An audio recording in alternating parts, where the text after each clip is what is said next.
Peace, YouTube. This is Fleur. Can you see me? Yeah, I can. Check on him. Check on him. I think, okay. I don't even know if the live is live. Is it actually live? I'm gonna wait until it says live. Sometimes it doesn't say live on here. Okay. I see Emily. Hi, Emily. Peace to the east, the west, the north, and the south. Hello, hello, my happy humans. Hello. So I'm gonna get in amazing topic of discussion. You got alive. My hair is a little messy. I don't necessarily like when my hair is straight. It just seems messier. It's always messy when it's curly, but it's messier when it's straight. Okay, so let's get into topic of discussion. We were discussing big up to, I was on John X Army show. I'm gonna upload that video. I don't know how to, a friend of mine kind of, gave me the video, so I'll let you guys see that. It's a very interesting video. So if you get a chance to watch the video that I did with John X Army, again, I have the video. I have to upload it. I'm sorry I'm late. We did it yesterday, so I'm kind of talking about something that I wish you saw the video first before we actually talked. Hey, Cheryl. Okay, yes, I'm drinking my diabolical. Big up to anyone who's joining us on fast on Sunday. Happy coffee, because the fast is on Sunday. So we're doing the 5-day water fast. So big up to anyone joining us for that 5-day water fast before I go to New York. And just a quick announcement for those who are wanting to meet and greet me in New York this next coming weekend. So if you are interested, remember it's free. There's no charge. I did my conference already. I don't charge you to meet me. It's not that serious. You know what I mean? I'll be in New York this next coming weekend, so you can always email me. Make sure you aren't diabolical, because you will have issues. So yeah, you love his John X's his transformation, right? He's part of the blood lineage of the Nega, right? Anyway, we get into that discussion, so I'll upload the video probably in the next couple days. Hey, Narda, and then we can discuss that. But anyone going to New York, if you're going to be in New York this next coming weekend, I'll be in New York for almost 2 weeks, and you can meet and greet. We're gonna do like a meet and greet, meet and greet, because I like to eat. So eat and greet. We don't really know location. I was gonna do Harlem, so as time goes on, you gotta get the information. We might meet up at the at a poetry place too, because I love to do like go to these spoken word places that I used to hang out at. So we'll figure it out. So hit me up in the email. Let me know your number. Wherever we go, I'll let you know where we are. Okay. So let's get off on the topic. So we're gonna get it, and if you check in, make sure you put a happy dandy like on the video. I appreciate it. It's always a general courtesy if you come in that you put a like if you like my videos and you want more of this content, especially when I talk about blood types. I usually leave blood types on my Patreon, and sometimes I want to talk about it because I touched on it a little bit with John X Army. I think he kind of broke, I love, he's in that wave. So it's wonderful when you see someone who's getting into the wave that you've been in for a long time. So we'll get into that now. Okay, so all right, so we're gonna get into blood types and celestial connections, celestial and terrestrial connections. Okay, so when we talk about the different blood types, we always talk about compatibility. Usually people, I guess in this day and age, it is not as easy for you to get your blood type if you did not have it previously. I find it very interesting that now they're making it very difficult for mothers to have the blood types of their children show up on the actual paperwork.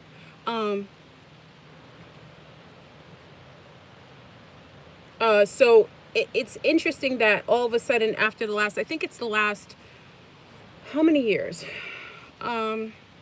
Since 2009, I found that most babies born post 2009 or 2008, the blood type is very difficult to get on the paperwork when you leave the hospital or the hospice. I'm not sure if the midwives, usually midwives and doulas, I think they also may test. I'm not sure. So if anyone's a midwife or doula, I don't know if you guys test when the babies are born. Let me know if you do that. I think the hospitals do that.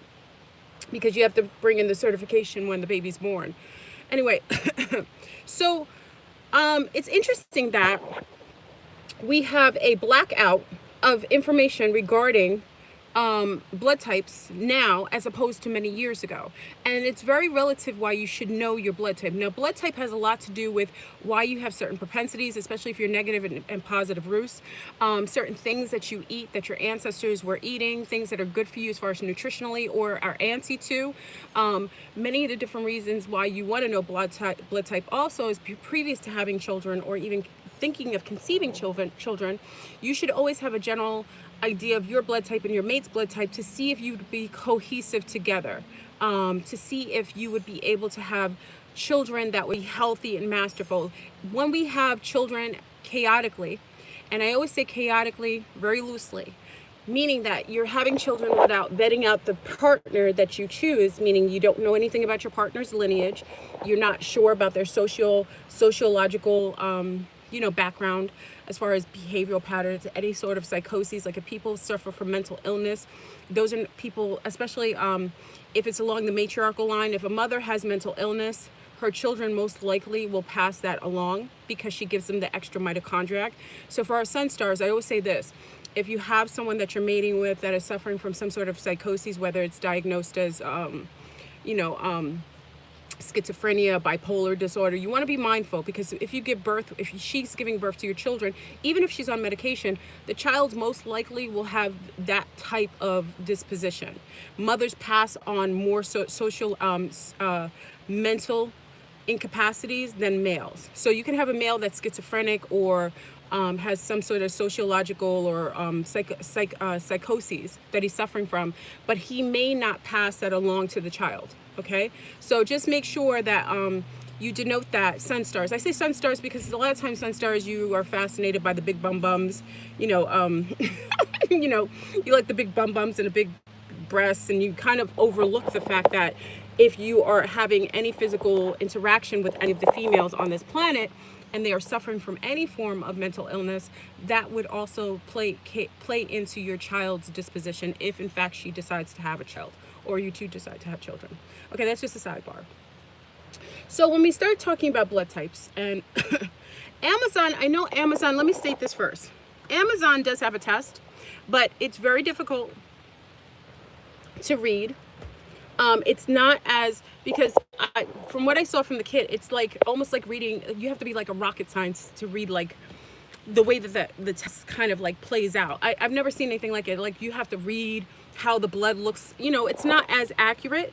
And I feel like I prefer for you to get it. This is one time I would say I would prefer you get it professionally from a doctor as opposed to, or through a medical facility. Now, I did get word, and I'm not sure if they do this in the US. I know they do this in Europe. I got word that you can go to like Quest or places that, that you normally get blood drawn, and you can request to have your blood type tested for, oh yeah, there you go. You can have, oh wait. Vicky just said the test was inconclusive, so we went to a local blood test facility for $35. Yes, thank you. You can go to a local, thank you, Vicky. You can go to your local, Carolina said she got hers in Romania. You can go to your local lab corp. Thank you, Narda. Quest or lab corp, thank you, because we have Narda's a nurse. And get that and pay the money to get it done. I always say to do it, especially for the children. If you don't know your child's blood type, it's very important. You can actually give them better counsel if you know what their blood type is. It is very important, okay? So how is this interrelated with celestial lineage and also with lineage of the terrestrials, okay? We have many different beings that we interface with, and some of these beings are from this particular planet, and others have been on this planet, but or have been, have come many, many eons ago, okay? Any being that's coming celestial-wise has been colonizing here. Now, we have the different beings like the Anunnaki, which more so the Naga line, which we discussed, but the Anunnaki, we have the Zeta Reticulans, we have forms of the Insectilian sects, different forms of the insectilian, especially the mantis beings. They have hybrid their offspring here. Most people don't talk about the insectilians, even though the insectilians have more say and more influence over our environment than we give them credence for. Okay. We also have the who else? We have the Pelagians, which are connected to the indigenous. So the Pelagians, the original Pelagians, are connected to the Cherokee. I think they also have connection to the Hopi, if I'm not mistaken. I think the Hopi, the Cherokee, and also the Aboriginal. So the original Pelagians are interrelated. They're phenotype-wise, okay? Let me state this, because a lot of people have a misnomer. And how do I know this? Because the actual Aboriginals and Cherokee have the archives, the receipts to state that they are the offspring of the original Pelagians. Okay, Pelagians have splintered off and mixing, obviously, with other beings on the planet, but the original Pelagians had the phenotype of those of the Aboriginal people in Australia and New Zealand, and also the people Cherokee and I think the Hopi. I'm almost positive it's the Hopi. Someone can correct me on that. I think the Hopi, I just may have found that a while ago.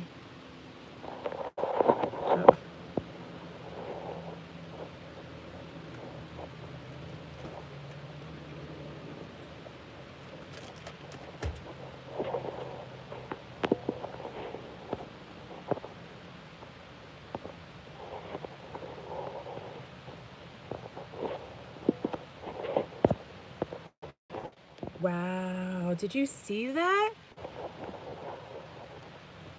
I don't know if you guys can see me because I can't see you. Can you see me? Put a 13 if you can see me. This is crazy. They're starting already. It's so early. Can you see me? Put a 13 if you can see me. That's crazy already. I didn't even get into the information. This is, listen, every time this happens, I have Wi-Fi. I'm sitting somewhere where I have Wi-Fi. There is no reason why they should kick it off this early. Gosh. Anyway. Big up to those who try to intercept the channel. Anyway, so let's get into the blood lineage. There's probably some haters on here. Putting some juju on here. So let's get into the conversation. Okay, so they stopped me. So I'm trying to think of where I ended. Where did I end? I was talking about where did I end, y'all? I think I was talking about the Pelagians. Okay, so the Pelagians, oh, the Hopi. Okay, so another Pelagians connecting to them. Also, okay, so let me, whenever they do this, it throws me off a little bit. Hold on, let me just get into, okay, hold on. Yeah, I was on John X Army. I was on his show yesterday.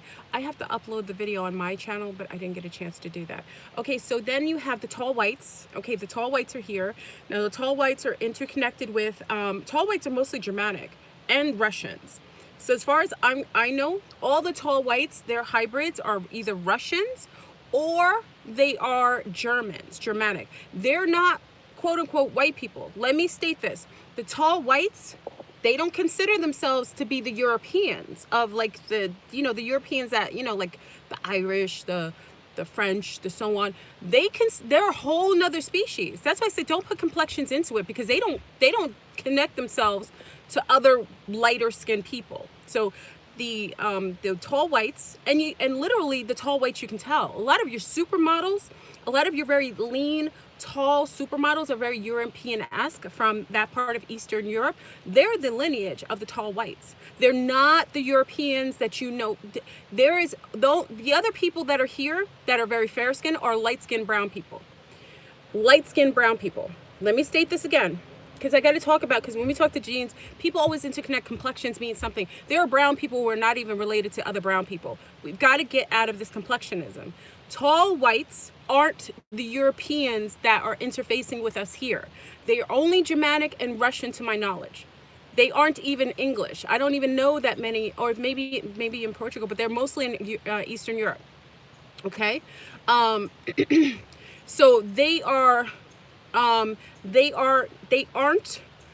the lighter skinned brown European looking people that are here. Most of the other quote unquote, I don't like using white, but I'll use it because you understand. Most of the other quote unquote white people are light skinned brown people. Just generations of homogenizing. You can actually look in the laboratory and see that. They have a lot more in common with brown people, certain brown people, than they do with the tall whites. Tall whites don't mix. They don't mix. They don't even like mixing. Okay, they like their own breeds, and if you notice, they only will breed with their own. Okay, so we have the tall whites, we have the Zeta verticulans. Zeta verticulans and the insectilians are generally mixed with our Asiatic population. Let me state this again. Generally, and the African and certain African diaspora. The mantis also mix with a lot of the Africans from like West Africa and parts of the Congo. You'll see more of the mantis mixed with them, and the other insectilians like the Zeta verticulans, some of the organic grays, they're mixed with Asiatics, like from China, from Japan. They're mixed with them. Okay, yes, put a like on the video. I'd appreciate it if you put a like on the video. I'd appreciate it. If you like more of this content, put a like content. Always put a like on the video so I know that this is content that resonates with you. If it doesn't resonate with you, then don't put a like. But if this topic resonates with you, so I don't put it on Patreon, because a lot of times I only put on Patreon what I know what Patreon people will like. If this is not good for you guys, I will just put it on there for them, and then for those who like that, they'll go there. So I don't want to make you pay for something if I can do it here. Okay. Okay, so we have the Asiatics who have a lot of the insectilian, like Zeta verticulans, grays. Not all grays are organic, and not all grays are AI. Okay, we have grays that are AI, and we have grays that are organic. There's a lot of different types of grays. Okay, now reptilians, we have subterranean reptilians. The subterranean reptilians are the reptilians from the inner earth and those who resided on the surface of the earth before the last cycle. So what does that mean? There are reptilians that are subterranean. They're actually from here.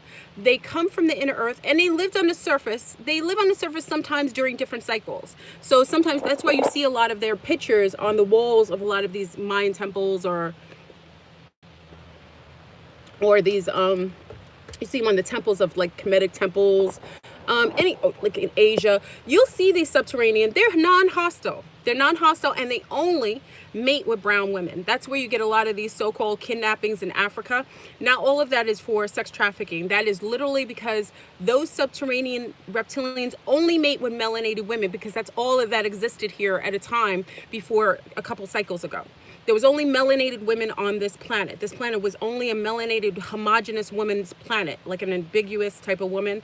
And, she was, like man and woman, what is it? Like androgynous women existed here. Okay, so they only mate with that. That's where you get a lot of like South African stuff. You'll get women that are missing. They're not being hurt. They're being mated with by subterranean reptilians. Okay, so they are on the surface of the planet, but most of them are in the earth, and they've been here for a long time. They've been here before most inceptors. Then you have the draconians. I call them the crocodilians. Big up to the crocodilians. Y'all are hostile and bad to the bone. I don't give any more credit to the crocodilians than they deserve. They are the most frightening group on this planet. Most other reptilians don't like messing with them. The Andromedans battle with them only when they must, because they are the most hostile, dominating. They look like straight up crocodiles. That's why most people, Princess Diana had to be drugged before she actually interacted with crocodilians in her family. She had to be drugged, because if you see them, there's been people who've had heart attacks. That's why they don't come on the surface like that. You don't see crocodilians. Their hybrids even have to wear technology or cloak themselves from you, because you will literally have a stroke or a heart attack looking at these beings. That's how I've seen them. And I will tell you, it is something that will frighten you to the core. You will never sleep again when you see a true crocodilian. I'm not trying to tell you what isn't the truth. These beings are very frightening. They're like big, what do you call it? They're like big dinosaurs. They look like crocodile dinosaurs. They're frightening. Their skin like looks like big patches on top. It's crazy. Anyway, though they're big, they're tall and big. You only see their hybrids, and you don't even see their hybrids. Most of the hybrids on the surface of the planet have cloaked themselves, and they have to eat human flesh in order to keep their bodies from changing. Okay, so they have to consume. That's where you get this pork industry. The pork industry was developed in order to give the crocodilians and other reptiles that were cloaking themselves a way to keep the physical form of humans. Okay, they have to be able to consume it. So what they did is they hybrid human DNA with pigs. That's why there are people on this planet that have to eat pork. That's why in a lot of biblical, a lot of religious sects, they say stay away from pork or pigs or swine because it's unclean. Now, it's not that it's unclean, it's human flesh. That's why the pig heart, you can transplant a pig heart into a human person. So please put a like on the video if you come in. Okay, so when we talk about the crocodilians, who is their blood lineage? That's when you get into the English. The English people are mixed with a lot of the crocodilians. Who else? Italians, certain Italians, North Italians, a lot of Nordics are mixed with the crocodilians. Now, I want to be careful because not all Nordics are crocodilians. Those are who they like to hybrid into. There are Nordics. I'll get into that in a minute. I'll talk about the Nordics, but the ones that they like to mix with generally tend to be European based. So the crocodilians, because they can actually manipulate the gene pool, melanin on top of a cell disallows for you to insect it. That's why I've always talked to you and I said they manipulate brown people from the outer perimeters, meaning that brown people have stronger parole officers in their outer world. Europeans, people who have stripped DNA that has zero melanin, they can be incepted from genes. Their genes can actually be incepted. So there's a lot of groups that prefer to mix and mingle with Europeans as opposed to brown people because it's harder for them to incept the DNA. That's all. It's fact. You can look that up. I can't make that up. That's actually, you can actually vet a cell, because many of you, I don't know, we have some scientific I have some scientific family on here. Look at that's why the rats in the laboratory that we've worked on are white rats with pink eyes or white chickens with pink eyes, because they strip the melanin in order to incept the gene to study it. Okay? Just be mindful of that. Okay? So the crocodilians are mixed with like Europe, the European base, mostly like, I don't want to say, not all Nordics. I'm just saying they like to mix with more Europeans. Okay? So like the English, the Swedish, the Dutch, what else? Some Italians. I know Northern Italian, not the Southern Italians, because Southern Italians are just light-skinned brown people. Spaniards are light-skinned brown people. Irish are another thing. Oh, Irish, wait, and let me go back. The Irish are also mixed with some of the Pelagian. I forgot about that. The Irish are also mixed with the Pelagians. Scandinavians are a little different. I'll get into that in a minute. Okay, now let's get into the Nordics. Okay, there are Nordic groups. Now, mind you, that's why I say when we discuss extraterrestrials, I'm going to get into the blood lineage in a minute, but I want to kind of get into it. I wanted to throw the Irish in there because the Irish, I know that the Pelagians like to, the Irish and the Scottish. I know I forgot about that. The Irish and the Scottish, the Pelagians like to be associated with. So let me add that to, I forgot about that. I hate missing groups. The Irish and the Scottish have that Pelagian connection. Okay, I know that because that's the ones who were abducted with the Cherokee. Okay, I forgot about that. Okay, throw that in the mix. The Irish and the Scottish. Big up to my Scottish family in there. Okay. All right, let's get into the Nordics. The Nordics are not the tall whites. Okay, they tend to get mistaken as the tall whites. The tall whites have a different agenda. The Nordics are another being that they're interdimensional beings. They are not intergalactical beings. These are interdimensional beings. They travel through time and timelines and through portals. Okay? These Nordics are the ones that have basically headed some of these, now, let me state this. They're hostile Nordics, just like the other groups. I want to state this because a lot of people think they're all hostile. They aren't. Okay? They get mixed in with hostile Nordics, and that's the one that people have nightmares about. The hostile Nordics are the ones who had a lot of the Luciferian sect. Let me state that. But they're not all negatives. That's what I'm saying. Be mindful not to look at people visually and think they're all the same. They're not. Okay? There are Nordics that are hostile, and there are Nordics that are not hostile. Okay? Some of the other Nordics, it's just like different degrees of different extraterrestrials. And some have sects that are more sinister to us, and some that are just more cohesive with us. Okay? Okay, so what time is it? Okay. I want to get it all in. my mind has all this information, and I want to try to field it in together. I want to keep focused. So when you have the Nordics are like the Swedish. They tend to be more, now okay, let's talk, I'm going to break them into separate sects so we can kind of understand. There are Nordics here. Now, mind you, the Nordics are not, excuse me, the European, the tall whites. The Nordics are not the tall whites. They are very fair, very white-haired, very fair-headed, very, very fair-headed. These are the ones who have almost eyes of glass, okay? You can tell Nordics because they have these really interesting glassy eyes. You don't see them as much anymore. When you go to like Sweden, Norway, Denmark, you tend to see this type. You used to see them here in the Americas before like the Civil War. They were here because remember the Dutch and some German groups were here, you know, as farmers, but you don't see them as much. They have very glassy eyes, okay? Some of the Nordics that you see on the surface of the planet, these are interterrestrials that are on the surface now. They aren't here as much as they used to be, but those are the Nordics. There's two tiers. Well, there's probably more two tiers. Only two tiers that I know of. For those who are, we can talk to more of our galactic people who are actually in interaction with them. I probably should have some of them on the show because I don't want to give you everything that I don't know. I only know what I know, and I don't know what I don't know, okay? I know that I don't know everything about the Nordics, but I know, oh, sorry. Hold on. But I do know that there's the Nordics that have the very fair, glassy eyes. The reason why their eyes are so glassy and bluish, remember, blue is not a color of an eyes. The blue comes from being devoid of light. The blue is the reflection of the veins behind the eyes, okay? There's different types of blue, what you could seem to be blue eyes. The actual beings from the inner earth, the actual beings from the new earth, from the inner earth, the reason why their eyes are actually blue. Now, there are beings here who have the see-through eyes, and there are beings who actually have the blue field over their eyes from being in the inner earth. The inner earth has this beautiful sphere that is a sun, and that sun causes all brown people in the inner earth to have the blue eyes, more fair skin to have the blue eyes. They all have the blue eyes. That's why you see these brown Africans that have blue eyes in Africa. They're from the inside of the earth.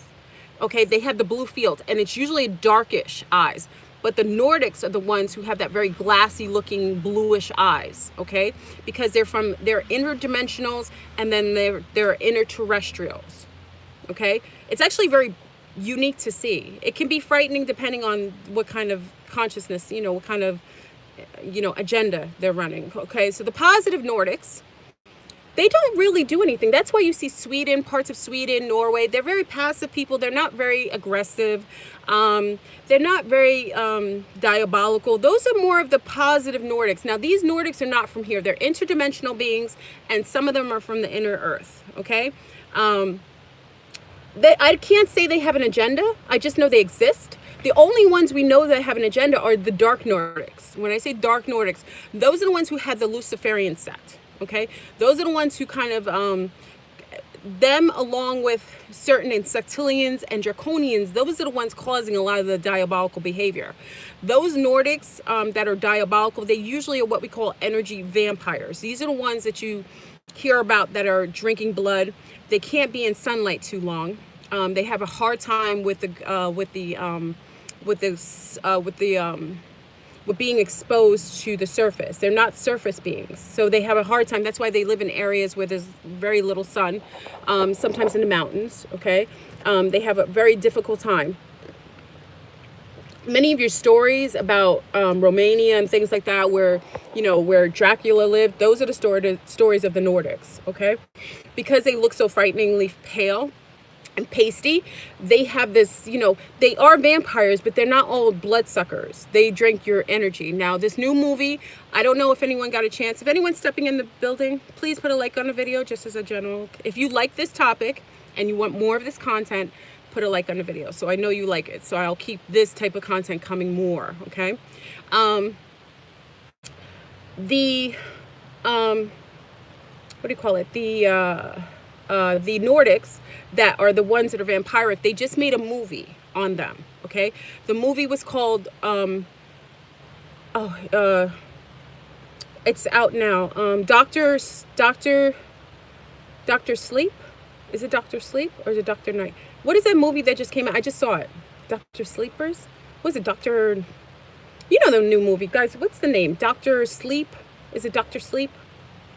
Let me see who has it in here. Dr. Sleep. Okay, Dr. Sleep. That movie, let me tell you something. I didn't know what I was going to see. It's the most diabolically truthful story. That is the Nordics. I couldn't believe they did it. Don't bring any children to that movie.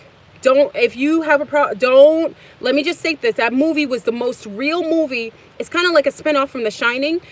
Don't go see that movie if you have issues with, like, if you're an empath. That's not a movie for you to go see. I couldn't believe it. They were telling you who those Nordics are. That's the story of the vampires, okay?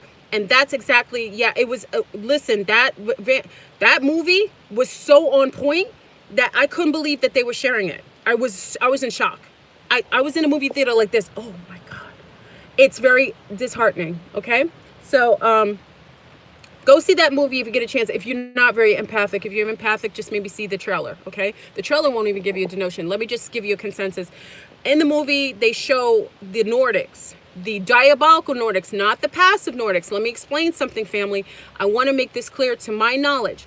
There is a part of the Nordics that is not hostile. And I think they get demonized because the hostile ones are devilish. When you want to look at the hostile ones, go see Dr. Sleep. Those are what those Nordics look like. They're very, very pale, very pasty skin. They only feed on energy. They kill children and they kill children for a reason. And they feed off of the energy. Don't watch that. Don't go see it if you have a problem with this, because they actually see the murder of children. I've never seen a movie be that graphic before. It was very frightening. I didn't know what I was walking into because the trailer did not denote it was going to be like that. That's what those Nordics do.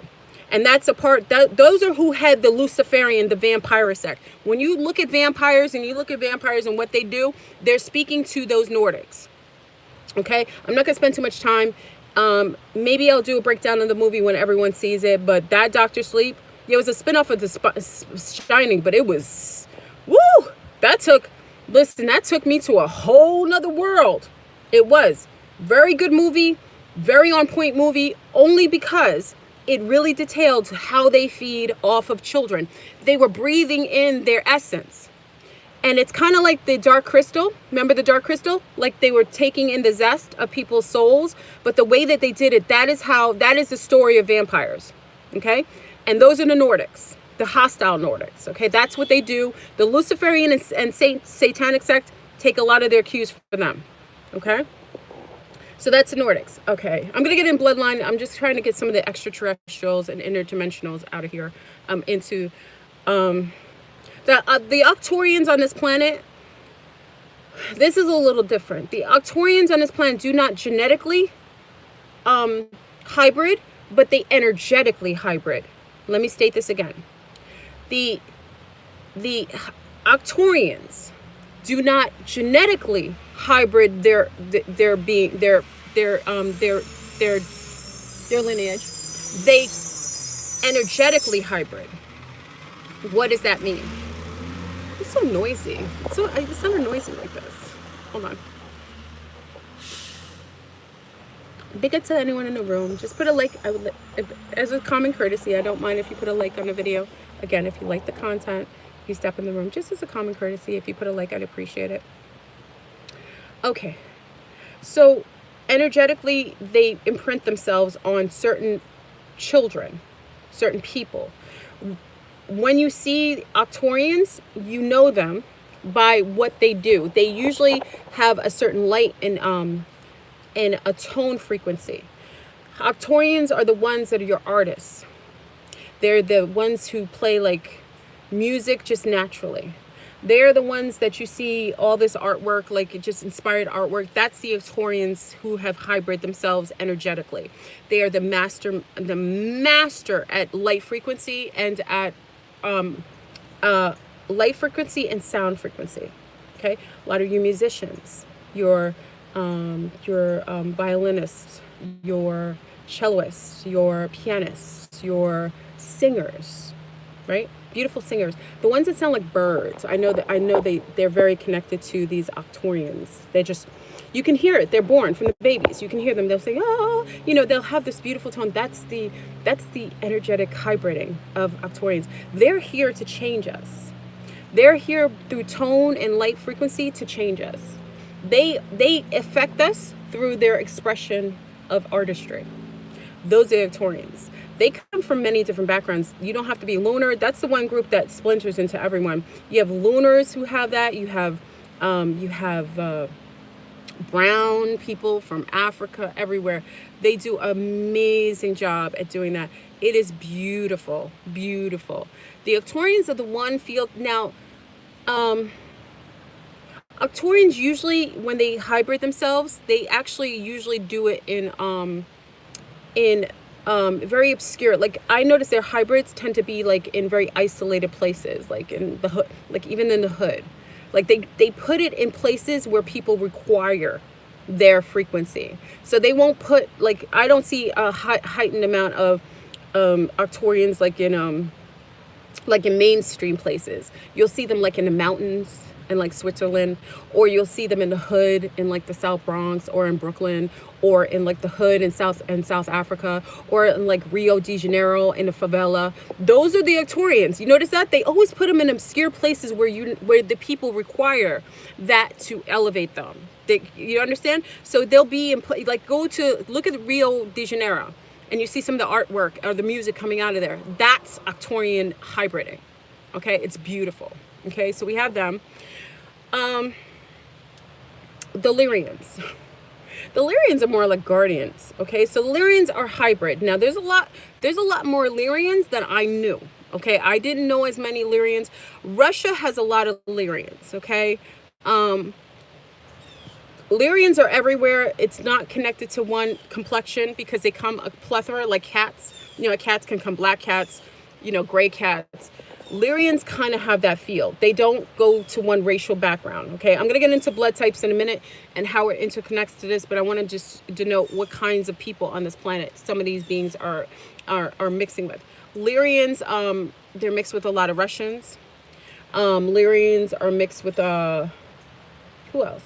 They're mixed with a lot of people. Scottish Lyrians, Nova Scotia, a lot of Lyrians there. South Africa, Genova, Switzerland. Canada has a lot of Lyrians. Canada. Who else has a lot of Lyrians? Ghana has Lyrians. They're all over. The Lyrians are all over. Those are guardians. Now, when you have a Lyrian, the Lyrians are very protective. Remember, the cat beings on this planet are guardians. They usually guard the portals, okay? So when they're hybrid, they tend to be very protective beings, like they represent a guardianship within them. So whenever you see someone who's hybrid with a Lyrian, they tend to be very strong, like strong in their convictions. It's just they're very protective. Like if they're protecting something, it could be anything though. It's not just one thing. Like if they're protective, they'll protect schools, and they'll be like renegades for schools. Okay, Lyrians are usually have very friendly connections to not just the cat beings, but to birds. Okay, so Lyrian beings tend to have a fanatic connection to birds and to cats. So these are the people that you will see that have this connection, like they love to hear birds, or they like to feed birds, or they like to, and it's interesting because it wasn't until I had my first interface with the Lyrians that I realized that they're mixed with birds. I didn't know that. I had no clue until, remember I told you I went into somewhere in Russia and I connected them to what is it? It was a part of Russia. I made a video on it. Oh gosh, what was it? I'll remember in a minute. But it wasn't until I went there and I saw this beautiful being, and she was a friend of mine. She knew me, must have been from lifetimes, and she had wings. And that was the first time I ever heard of, you know, you think about the Sphinx, but I didn't really think it was literal. You know what I mean? Sometimes they do statues, and I I can't vet things out because I interact with different beings, but I can't always vet it out until I see it personally. I'm a Sagittarius, so I have to vet things out in that way. So once I saw the Lyrian that I was connected to. Oh, the Bolsheviks. The Bolsheviks. If you ever check out my video on the Bolsheviks. I was in New York. Remember, I was in New York, and right before I went to New York, this is when my dad was still living. I went to stay at my parents. And remember, I was connected interdimensionally with the Lyrians, and the Bolsheviks were connected to that. I had no clue. I had no clue. It's like a royal line, and she had beautiful jewels on her wings. And she had like a cape on it. I've never seen anything like that. And she was a cat being. And the other cat beings that were mixing with us, they were bleaching their skin so you couldn't see their patches. Never saw that before that. I haven't seen them personally like that after that. So all this to say is that the Lyrian hybrids, they're physical, biological hybrids on this planet. I can't stay for too long. Hold on. You hear the birds? You see the birds? Yeah. They are connected. Oh, hold on. They are connected to the birds. They love birds and they love cats. Okay, so a lot of your Lyrian hybrids the cats follow them. The cats find them. You know what I mean? They can walk around and they'll sometimes, especially how much hybriding. Look, my bird. I have a sparrow. He's trying to be seen. Look! He hears me talking about it. They follow Lyrian beings that are hybrid. They'll follow you. They'll find you, the kitty cats. They do. And they love their Lyrian family. Because remember, the microcosm and the macrocosm always kind of mirror each other. Okay, so you have the smaller beings who represent the bigger beings that they're hybrid from. And these are guardians. Like I said, these are people who are very protective of either animals. Like, these are guardians. So they'll show up as guardians of something. Okay, they'll show up as guardians of like animals. They'll show up as guardians of artwork. Or they're guardians of like, you know, like of something. They're guardians. They're just beautiful guardians. Okay, so the Lyrians and Syrians get along.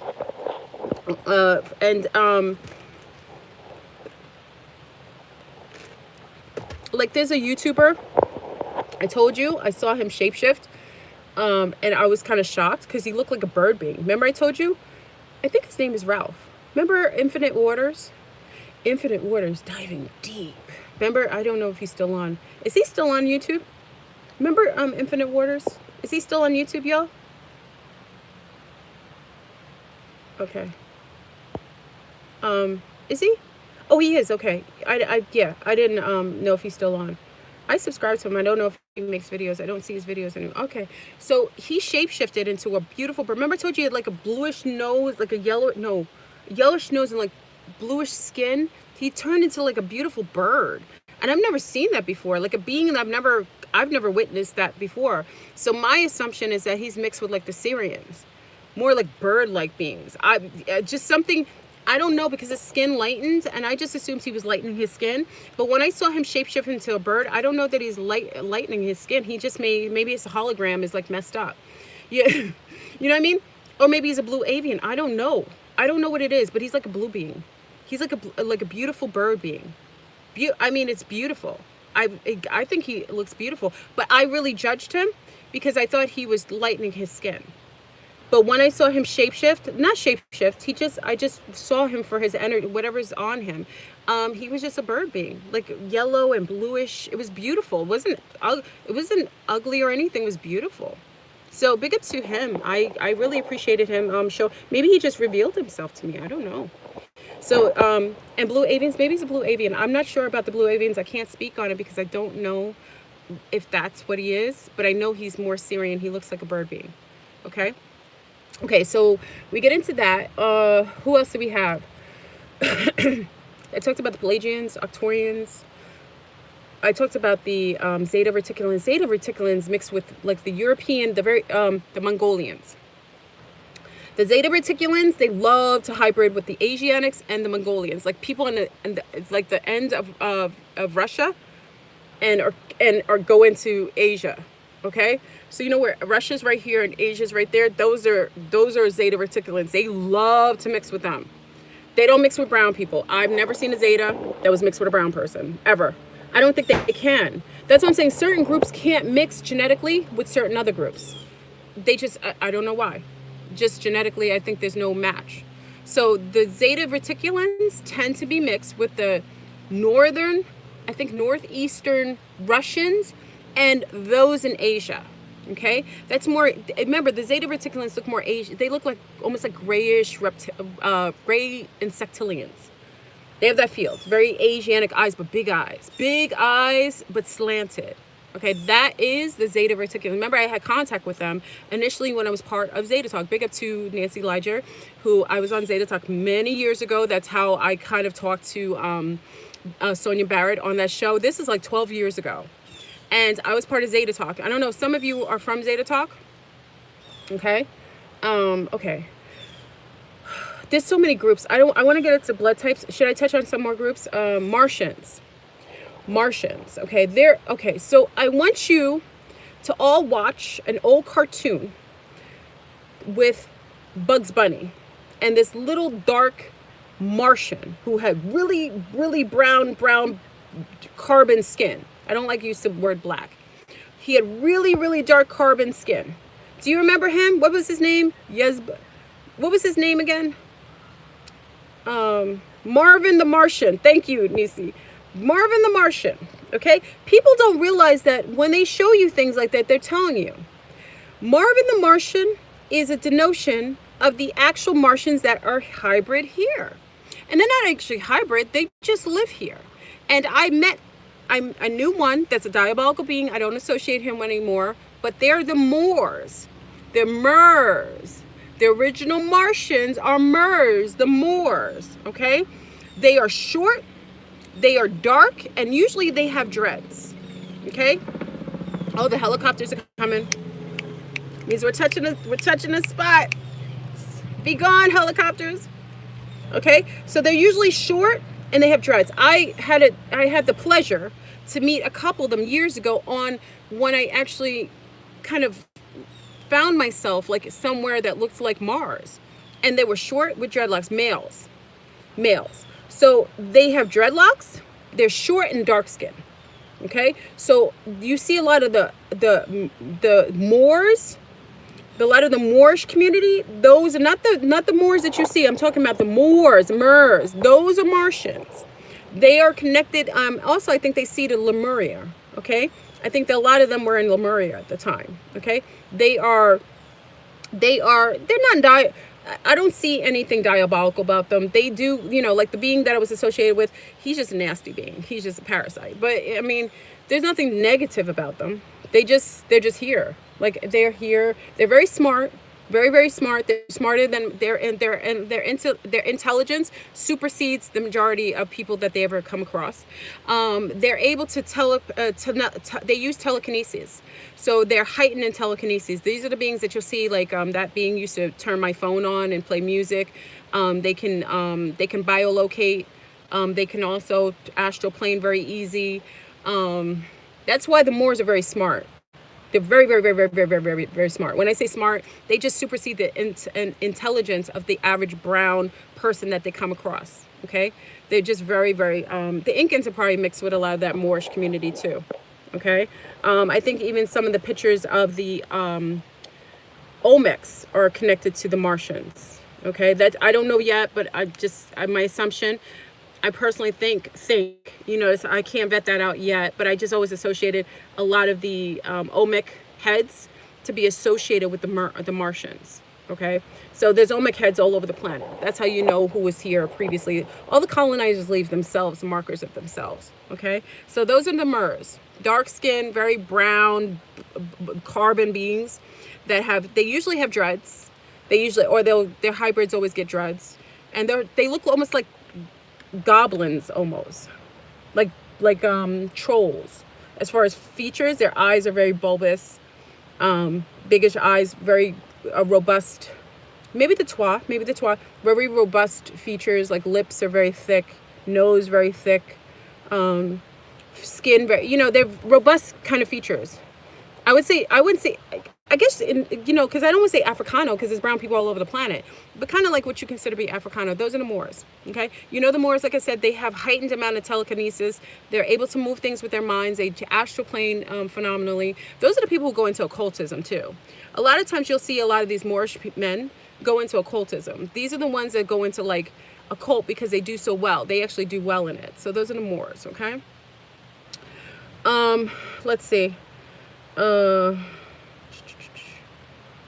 What other beings are we talking about? I'm trying to get some of them in. No, I want to get into blood types. I don't want to wait too long to get into blood types. Who else do we have? We did the Martians. Who else did we do? Oh, the Centaurians. Anunnaki I'll get into in a minute, because that's a group I talk about. The Centaurians. The Centaurians are the tall carbon beings. I don't use black. For those who are here who are like, how come Flurburn is not using black? Black Swan. A lot of the Americas have a lot of these Moorish beings as far as and Anunnaki. I'll get into that in a minute. We'll go into Anunnaki. But a lot of the Moorish community in the Americas, the Northern Americas, that it has to do with the Martians, okay? And then we'll get into the Anunnaki, which I haven't touched on yet. What was I talking about? Oh, the tall blacks. I don't like to use that word. Big up to Norman Brogram, who wrote the book about the Centaurians, which are the tall blacks, right? That's how he says it, tall blacks. Those are the Centaurians. The Centaurians are the tall ones that go in the circular crafts. Sometimes they have the triangular crafts. A lot of times they have the Centaurian, the triangular crafts. A lot of the reverse engineering of the technology of the Centaurians is like, because they like to have rings around their crafts. A lot of the portals that you see that are opened by some of these crafts, that's the Centaurians. Okay, these are the beings that are that are associated with a lot of your tall NBA players, okay? A lot of the tall brown people, like from the Zulus. A lot of these are the Centaurians, okay? The Centaurians are the ones who come from worlds. They're beautiful. The worlds that they come from, they live a very, very long time. When you go to parts of Africa and you see these places now, they don't talk about it in the States because they don't want you to know that these tall, for good intention purposes, blacks, tall carbon beings, their lineage can live up to 360 years to this modern day on this planet. Okay, they can still live that long, okay, on the surface of the planet when they're isolated in their tribal bases. Okay, Zulus are connected to some of the Centaurians. Kenyans are connected to Centaurians. You see them, they're tall blacks, and they are literally very lean.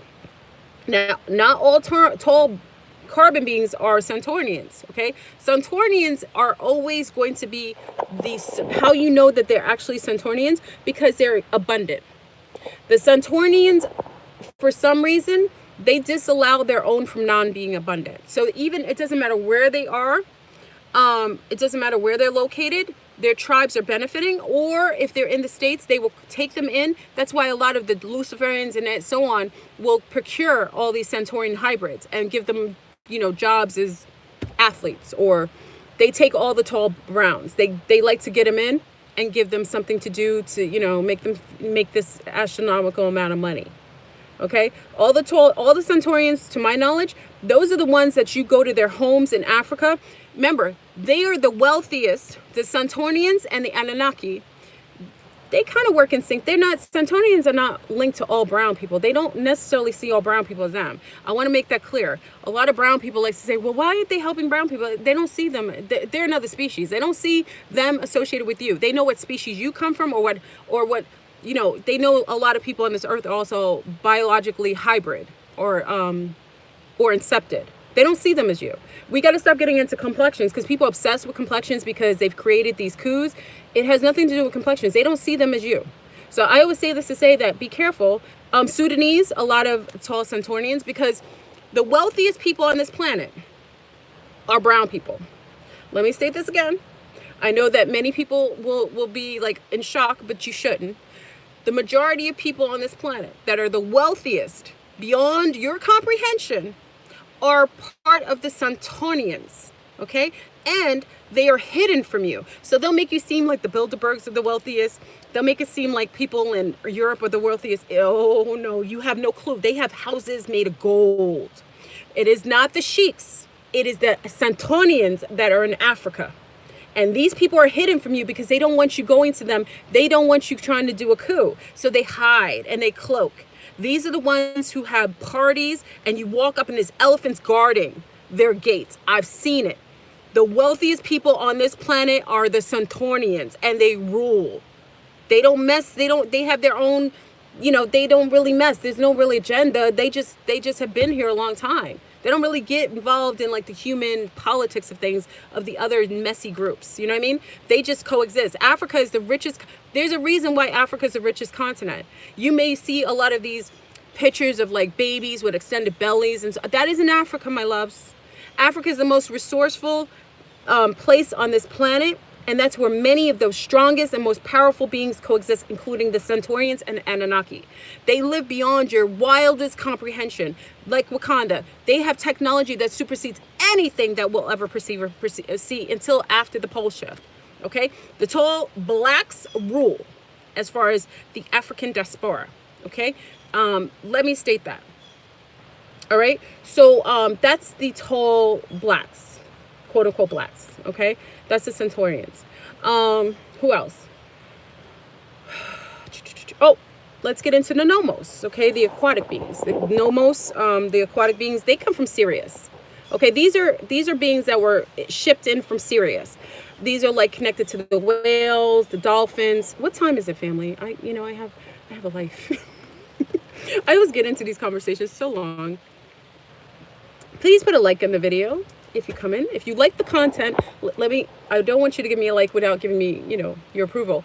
If you like the content of what I'm sharing now and you want more of this and you don't want me to isolate it to Patreon, you have to put likes on my video. So I know if I see you don't like it, I'm not going to share it here. I do this only once in a while because you asked this of me. So I want to give you all the information here. But likes help me to be motivated to do so. I am human in that way. Okay, so the Nomos. This is the exciting part. I love talking about our mermaid family. Oh, this is what many of you are connected to. The mer family, okay? The mer beings, the Nomos, okay? Now, many of you have to realize that to this day, the aquatic beings that we consider to be the mer family, our marine family, are still interfacing with many of their human walking legs, famille, on land, which are mixed with them. Okay, so something bit me. Did bite me. Okay, okay. So in South Africa, in Scotland, I'm trying to think of the places that they go. In North Wales, in New Zealand, in the Polynesian Islands, in Greenland, I think it's Greenland, I think it's Greenland or Iceland. I'm not sure if it's Iceland or Greenland. Okay, I think I got most of it. Oh, they do interact in the Greek islands too. Okay, I'm just getting most of them. Let me just state this, okay, because I can't remember every single one. I write some of these down. I did the Indigenous Americas. I did some of them, okay? I think, I'm trying, let me think. Okay, well, let's talk about the Nomos, okay? Many of you know that there's a group of Africans who denote and still talk about the connection, what is it, what are they called again? What are those beings called? Oh, what's that tribe? What's the tribe called again, family? That talk about the Nomos? Oh. It'll come to me. It's in my head. It's so much in my head. Okay, okay. Anyway, the Dogons. Thank you. Oh, goodness gracious. Thank you, Melinda. Thank you, Z. Thank you, Melinda. Thank you, Rachi. Okay, the Nomos. I mean, the Dogon. The Dogon tribe to this day have the most information regarding their personal interactions with their cousins, the Mer family, the marine family. Now, mind you, you must understand and understand that to this day, there isn't any hiding of it. That's why you see the Christian sect in Africa going ham on marine interaction with the surface beings, their cousins. That's why there are videos that you can go to this today that you hear Christian pastors exorcising people from their marine families. Where did they get that from, family? Because they realized that those who in the waterways have cousins, land cousins, that they still interface with. Many people from these regions, especially I know Scotland has a lot of the fishermen go out there. They're connected to the Mer family. A lot of people out in northern Wales, they are connected to the Mer family. In Africa, all over, especially in South Africa, they are still connected to their Mer families. There is a plethora of interfacing with the beautiful beings that are existing in the waterways that are originally from Sirius. They were imported here from Sirius. The dolphins, the pilot whales, many of you know with those beautiful beings in the waterways, they swim alongside how we have dogs or cats. The Mer family, the marine family, the mermaids, mermen, they travel and migrate alongside of pilot whales, sperm whales, and dolphins, almost like a family. They all interact. They travel together. That is why you rarely see a lot of these marine life get attacked by sharks. They also do trading to their land cousins, and a trading of spears or certain metals that they bring, or certain material that they will bring, corals that they will bring from other places, and they trade with their land families. Okay, they do this quite a bit. So there is documentation for those who do not believe that they exist. There is documentation to this day by the Dogon tribe and places in northern Wales where they're interfacing. A lot of the Loch Ness Monster is also denoted to have been placed in the Loch Ness Monster. It has to be is a connection to the Mer family as well. So the Loch Ness Monster that's located in England that many people talk about, that is a entity.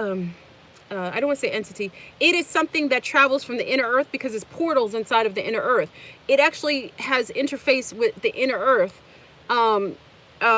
And it travels in and out of that. So that's why it looks like it's in one lake and it can never be found, because it's going inside of the portals, the inner earth portals. And it interfaces with these beautiful Mer beings. Okay, they exist. The Loch Ness, oh, it's in Scotland. Thank you, Kathy, I'm sorry. Thank you for that, I didn't know that. Okay, yeah, it interfaces. It's actually beautiful. There's stories in Scotland that actually predate the time that the Loch Ness Monster was actually perceived. And they had connection to the Mer family. People didn't know this. It's absolutely beautiful. So just know, I know a lot. I used to write a lot of this down, and I'm very sane, family. A lot of this you can verify, because I'm a Sagittarius, so I verify everything. For our Scottish family, I would love, you know what? I had a wonderful archive that I got from this professor years ago, connected to the Mer family and the Loch Ness Monster. I don't want to call it the Loch Ness Monster because that's what the Loch Ness entity. Okay, so it's a beautiful story about the interfacing of that. Okay, okay, we got the Mer family, fairies, the elementals. Okay, elementals are energetically implanted. Okay, the energetic implantation of elementals. What are the elementals? Those connected to the fairy realms. Okay, the fairy realms are those like the gnomes, the pixies, the fairies, the unicorns, the gargoyles, the what else is there? The gnomes. Who else is there? The half horse, the half goat, half human. All the stories that you hear connected to, like remember the witch, the lion, the witch, and the wardrobe. That is all a story of those who coexist in the beautiful centaurs, thank you. Those are connected to the fairy realms. You've heard that. We don't hear as much about them as we used to. Dwarfs. Many of the dwarfs, okay, so dwarfs and midgets, I don't like to use the little ones. Those are all genetic hybrids of the fairies. You know that, right? Those are ones who have actually been hybrid with the fairies, the little people. The little, I don't want to say it because I call little people. They are actually grafted genetically from the elemental realm. Okay, that was something that's not allowed to do as much anymore, but they did it more so like 30 and 40 years previously. Like they used to do that a lot. They don't do it as much because their people suffer in this world. They find that, but you know, some hybrids prevail, but the little ones don't prevail in this realm. So it's kind of hard because they may hybrid. They used to hybrid their little ones, but they don't do it as much because they don't thrive. But there's a lot of amazing shows denoting these wonderful elementals that came in physical form. Most elementals now are zested in the womb. Okay, when I say zested, meaning that the fairies will place their zest, parts of their energetic zest in mothers who are connected to the earth itself. They will never zest a womb that is not originally from earth. They only do zesting of mothers who have the genetic positive from this planet. Okay, they do it. So that's, to my knowledge, they will only zest wombs that are humans from this planet, because how they do it is because they have to have you connected genetically to Mother Tiamat. You have to actually be from this planet, because those are the elementals. You're coming from the elemental realm is only from here. They're interdimensional, but they're basically the cultivators of nature here. Okay, they live around you. There's nothing hidden. With elementals are all around you. If you look at your trees, if many of you are empaths or so on, you sit on a tree, you will see them dancing sometimes. Well, the fairies like to dance. They love it. So you'll see a lot of times you dance. Like when I would dance, the fairies love that. They love they like the tambourine too. They like when you shake tambourines like that. The fairies love that. They love when you dance, because remember, I used to travel interdimensionally in my body when I dance, and they would love that. They're very, very, you know, they can be very feisty too. I don't want to say that the fairies are not all love and light, but they love, because their nature, they're elemental. They love like things that are they're like shiny things. They love when there's shiny things. A lot of times, if you put stuff outside for the fairies, they'll move it around. You know, my little ones like to build little houses and stuff for them. You want to get more of them? Build little houses and stuff, little cute little things. They love it. And you'll see it move around. You'll see little things moved around. Those are the fairy realms. They actually coexist. They're everywhere around your plants. Anywhere you have a lot of plants, if you ever get your garden and everything's dead, but you get a patch that just grows up with flowers, that's very that's very creative. They love to do things like that. They're beautiful. They're beautiful. Edgar Cayce's Institute, when I went there, big up to anyone for Edgar Cayce's Institute. Remember I told you, it's one of the places I really love. It's in Virginia Beach. If you ever get a chance, if you're around there, I loved it. The garden, they have pictures of fairies. The fairies won't let you take pictures unless you're one of theirs. And sometimes they pose for you. You know what I mean? They'll pose for you. And many of the time, the dragonflies, they love to ride dragonflies. So if you get a chance and a dragonfly is right in front of you, because sometimes they like to, they like to dip and dance, look at the dragonflies. They're looking for it. They're right on top of it. And then you see, like, because they cloak themselves, you'll see like a bubble kind of thing, like an outline that looks like an outline, but it looks translucent. That's them on top of them. Okay, they're absolutely beautiful. Those who are zested from the fairies are loving, but they are tortured on this planet.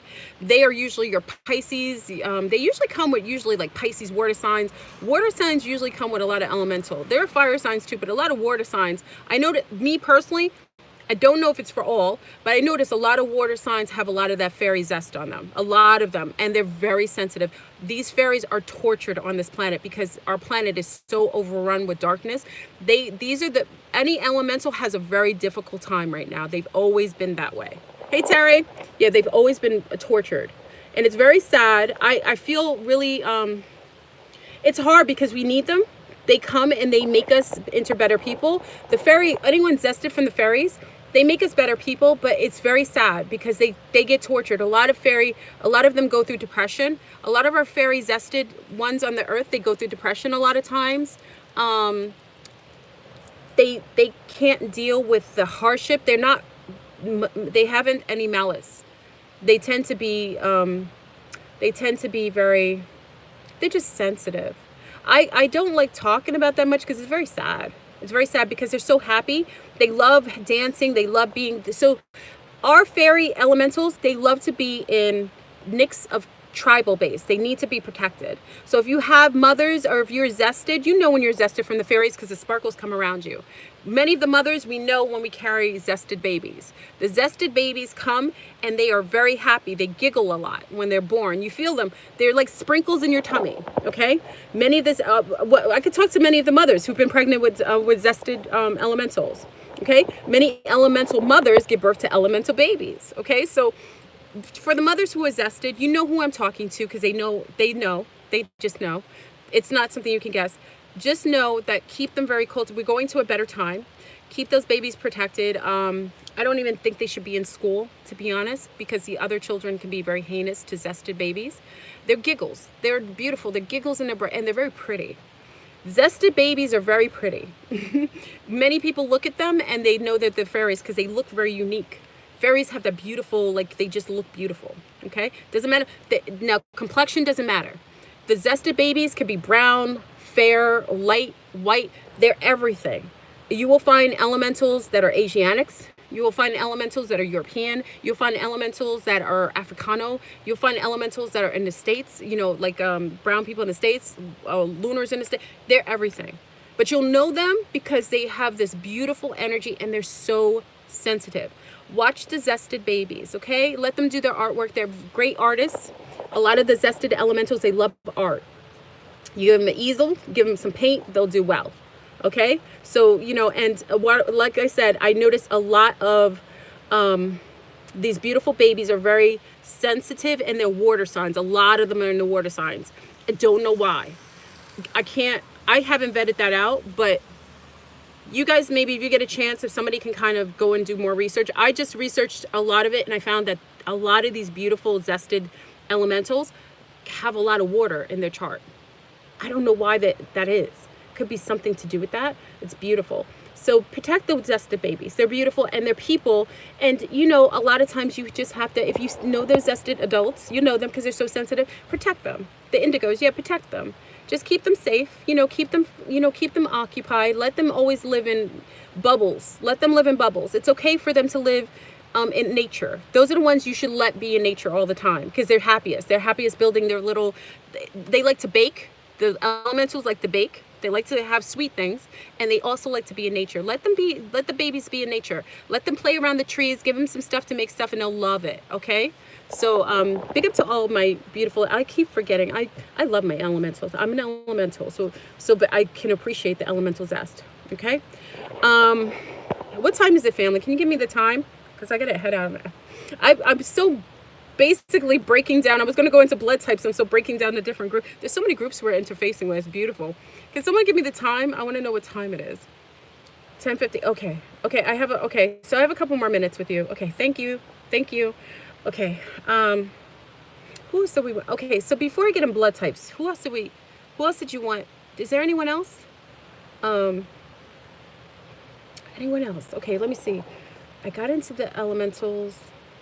Oh, dragons. Okay, dragons. Okay, let's get into the dragons. Now, the dragon beings, that's a whole... Oh, the Anunnaki is the best for last. Okay, so the whole other... Big up to all the dragons in the house. Woo! Okay. They don't mix very often because these are ancient reptilians. They are higher in vibration. They supersede all of us. Let me just state this. The dragons, they are the bomb.com. They don't even have agendas. That's how high in frequency they are. But the ones who are seated with the dragons, they are the bomb.com. Big up to all the dragons in here, because let me tell you, if you have interfacing with the dragon, it means that you are the bomb. They are just beyond our comprehension. Even when I talk about them, it's like to even have any sort of interrelation or even any interface with them, it means that your lineage, you yourself consciously have superseded a lot of the limitation on this planet. Let me state this. Dragons see themselves in every complexion, quote unquote, race. But they, I get excited. I get so, my heart, woo, when the dragon beings are here, because they are literally beyond, they don't have prejudices. They have zero prejudices. They don't even have a prejudice in them because they see past this realm. So dragon people tend to be, there's a lot of Asiatics. That's why the Asiatics worship the dragon. Okay, a lot of Asiatics. And remember, the Asiatics are, a lot of the Asia, especially the countries, a lot of Asian countries supersede us in certain ways. Like sometimes, you know, like a lot of the dragon beings are like the monks, like the people who isolate them on a high, like one of the monks on top of the mountains, like Tibetan monks, like one of those, that's a dragon. Or your yogis, like your master yogis, that's a dragon. If you see those yogis in the other realm, they look like dragons. They look straight like dragons. They are amazing. I have one on my cipher, bigger to the one on my cipher. He is beyond this realm. Dylan's the dragon on cipher. Bigger to cipher. He is a dragon. He literally supersedes anything, and they're ambiguous. Let me state this. Dragons are ambiguous. They are both like female and male. They have both. They're beyond complexionism. They're beyond physical, what we consider to be female and male. They're ambiguous.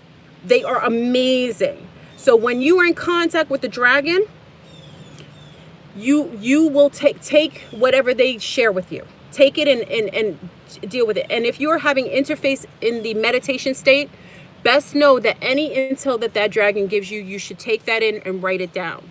Okay? Dragon beings have a strong disposition. How I know them off the back is there isn't any prejudice. They don't have any prejudice, and they don't have any they're ambiguous. They're just ambiguous because they're beyond this. They're beyond this physical state. Okay? They have a way of perceiving things futuristically, very quote unquote psychic. They see through timelines. So they can kind of guess things.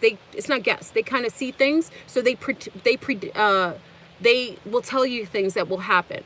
And it won't be psychicness. It's just they're seeing through the layers of all the timelines. They can almost go like this. This is how the dragon people do. They like look through timelines. Oh, okay, I see you. I love the dragon beings. If you were I've had interaction with dragons very rarely because I'm not on that point. The only time that dragons have contacted me, let's see. The only time I had the dragons contact me is when we had the first fire, I think in California, and they came to me. But it was so like, they changed. I was literally, my whole body changes when they're in your presence. There's no talking. They don't talk. It's all here. It's all here. They lend you wisdom. Okay, so the dragon people who are on here, let me state this. There are people on here who are dragons. There are people on here who either have genetic ties to the dragons, and there are people on here who have the energetic connection to the dragons because you had a relationship with them previous to this life or in the future. So let me state this. Some of you have had interactions with dragons from the past or from the future. That's why they contact you, because they know who and what you are. They don't have ties to any timeline. So that's what I'm saying. If you met them in the future, you're interacting with them now. If you met them in the past, you're interacting with them now. Okay? They know you. They know your lineage. You've been vetted out. It doesn't matter how new you are. It doesn't matter how new you are in this realm. They know you. Okay, the dragon people who are actually mixed with the dragon genetically, which is amazing. Like I said, we have one in our cipher group, that's Dylan. How you recognize them, they are literally ambiguous. They do not have any sex. They're male and female in one, and they are multiracial.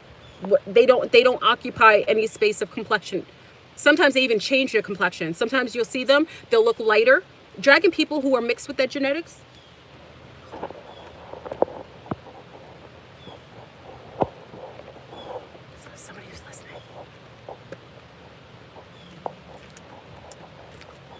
Okay. Some of the people who are mixed with the genetics. What was I gonna say? Oh, I was gonna say this. I forgot. Oh, they change their skin. So one day you may see them a little lighter, and the next day they may be darker. Okay? If you're giving birth to dragons, they will interface with their mothers from womb. They will tell their mothers to go somewhere. They will also interface with their mothers and tell them what medicine they need. Okay? Anywhere you have dragons that are seated here, their gardens or where they live is always around nature, and the nature that they live around is thriving. Wherever they go, dragon beings, if they're seated genetically, meaning they have the DNA genetically, wherever they live, nature thrives. Okay, the elementals are in sync with the dragons. Okay, so elementals are happy when they're dragon beings and they're protective. There isn't anyone who could be murdered on this planet who is from the dragon lineage. It won't happen, because you will have a war with the elementals. The elementals won't let you touch anyone who has a dragon DNA. They won't let you touch it. You will lose your life. You will lose your house. There'll be fires in your house. The elementals are like vicious when it comes to protecting the dragon beings on this planet. They have what is it called? They have what is it called? It's like a bonding. Like they have like ties to so many layers of where we coexist. So they are protective. Element, like I said, whenever someone's giving birth to a dragon child, everything will be in protection of that child. That's what I'm saying. A lot of times you'll see the Tibetan monks, people on top of mountains, giving birth to children like that. They're very protective. They won't give birth to those children somewhere where they can never be harmed. So they'll be in very obscure places, dragon people, or they'll just be in protective nests. Okay? It's beautiful. It's beautiful. Big up to our dragon beings. They are amazing. Okay, so let's start getting into, yeah, there's dragons in Asia. A lot of Asiatics have it, like Indians. It's very high. Dragons are ambiguous. Like they're just beyond our comprehension. I can't judge them because they're beyond anything. You can't really judge them because they're, like I said, if you're interacting with dragons, it means you've superseded the limitations of even the highest limitations. They're the bomb.com. I talk about them because I'm in awe, and I'm not like once in a blue. And I'll tell you, when they interact with me, it's very limited because I'm not that high. I'm not. I'm not even there. Okay. So some of you are. Okay. We have people here who interface. Like I said, Dylan on our group, he is a dragon. I think he's been seeded. I know he's been seeded genetically. And if you ever listen to him, he just sees past the layers. He's a dragon, and he also shows up purple sometimes. Like he'll have purple around him, or his eyes. Oh, dragons sometimes have purple eyes or like lavender eyes. So you'll see their eyes shapeshift sometimes. So also see this beautiful, beautiful. I love it. I love it. Okay, so let's get into blood types. I know I had to build all this up to get the blood types. Or red, purple or red. You're right. You're red. Purple or red. Or blue. Remember, it'll look red or blue because remember, purple and red are blue. So let's state that as well. It may be blue or red or purple, which is a combination between the two. Okay, let's get into it. Was Bruce Lee killed or was he removed? Be careful with that. Was Bruce Lee killed or was he removed? We don't know what happens to people. Remember, television and people in cinema, people don't necessarily die. Anyone mixed with the dragons, they're not being killed. They're being removed though, okay? Sometimes they're being removed for safety. Okay, so let's get into blood types, okay? Please put a like on the video. We have 500 magical beings in here. If you like the topic, you feel like you want me to share more of this, putting a like lets me know and gives me incentive to do so, okay? Okay.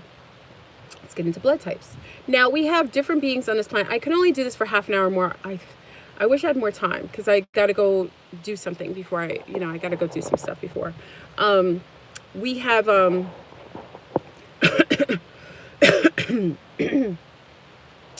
and the Andromeda. Oh, wait. Wait, hold on. I didn't do the Anunnaki. Okay, sorry. Anunnaki. Anunnaki is what most of you want to talk about. I'm sorry, I forgot about that. I didn't forget, but it was like the main one.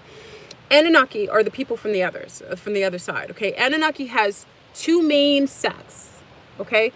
One of the Anunnaki has Nega, which many of you know I speak about very often, and the other side has more of a, like, I wouldn't call it, it's not the same, it's not mixed with the reptiles like the Nega is. Okay, so we'll talk about the beings here who are mixed with the Anunnaki, okay? The Anunnaki Nega, which are the serpent beings who are mixed with the DNA from Sirius, okay?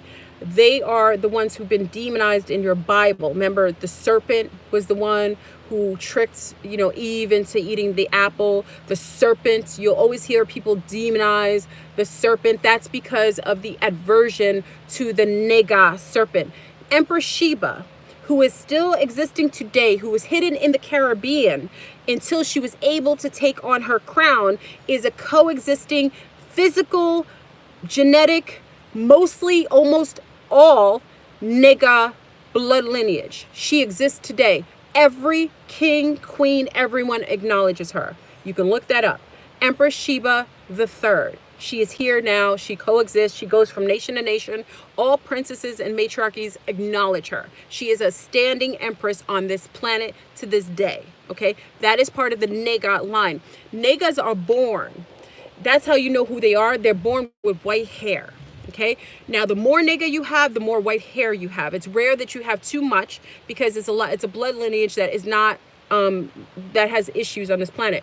Back in the days when they used to wear the beautiful white hair that was coily up to the, remember the Europeans and kings and queens used to wear the white hair powdered up and the coily hair or the braids up.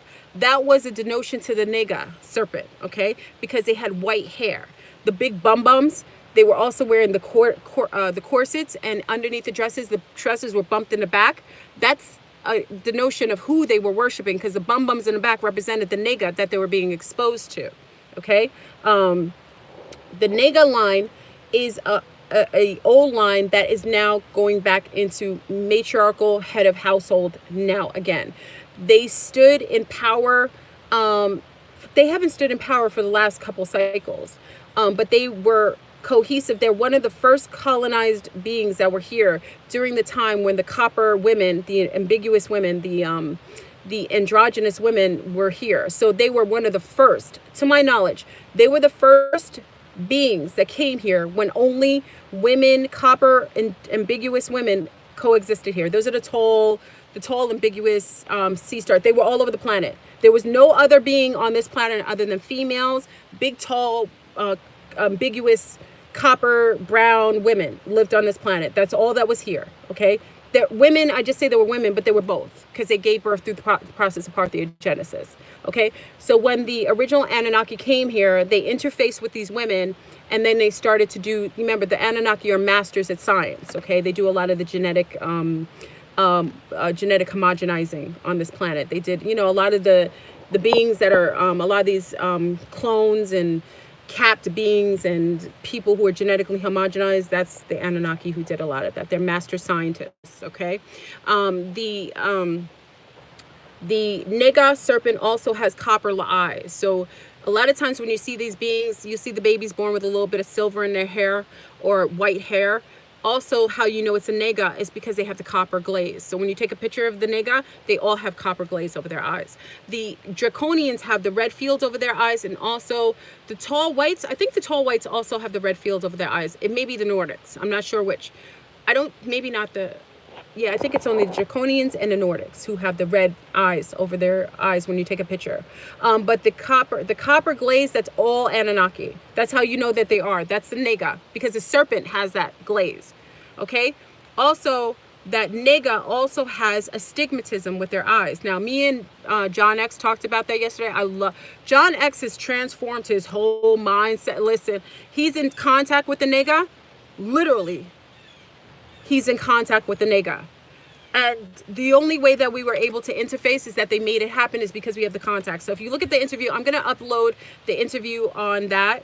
I'll get a chance to upload the video on what me and John discussed yesterday, because it's very relative to this conversation as far as blood types.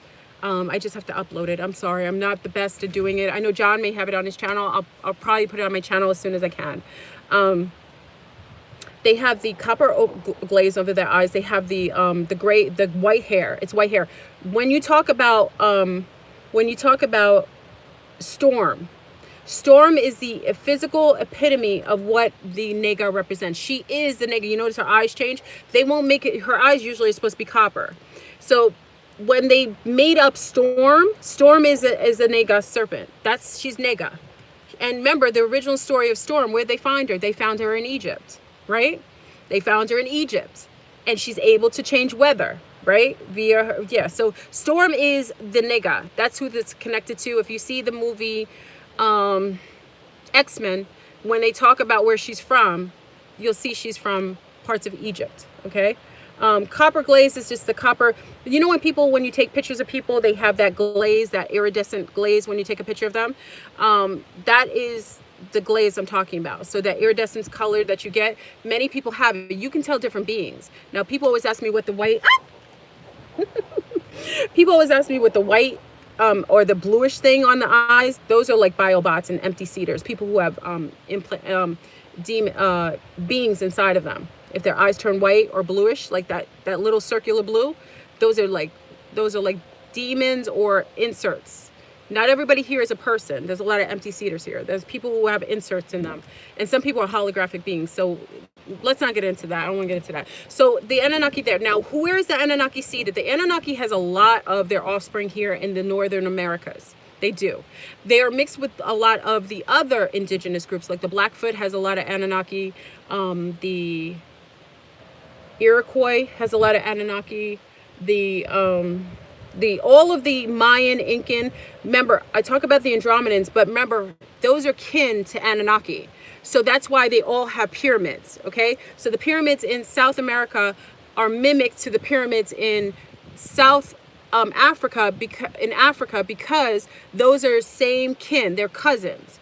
So Anunnaki are kin to the Andromeda, or the Mayans and the Incans in South America. Okay, but a lot of the indigenous groups in North America, like the Iroquois, the Blackfoot, who else?